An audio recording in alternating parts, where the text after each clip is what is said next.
ආදරේ නැහැ කිය තව තවත් ආදරේ වැඩිපුරම දෙන අය. ආයෙත් නම් එපාමයි කිය එක හිතක් මත්තම නැහෙන අය. රණ්ඩු කර කර හරි බැඳීම් ලස්සන කරගන්න ඔව් ගොඩක් මහන්සි වෙන අය.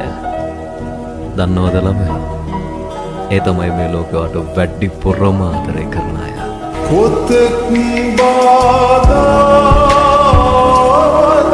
සොයා නුඹෙන්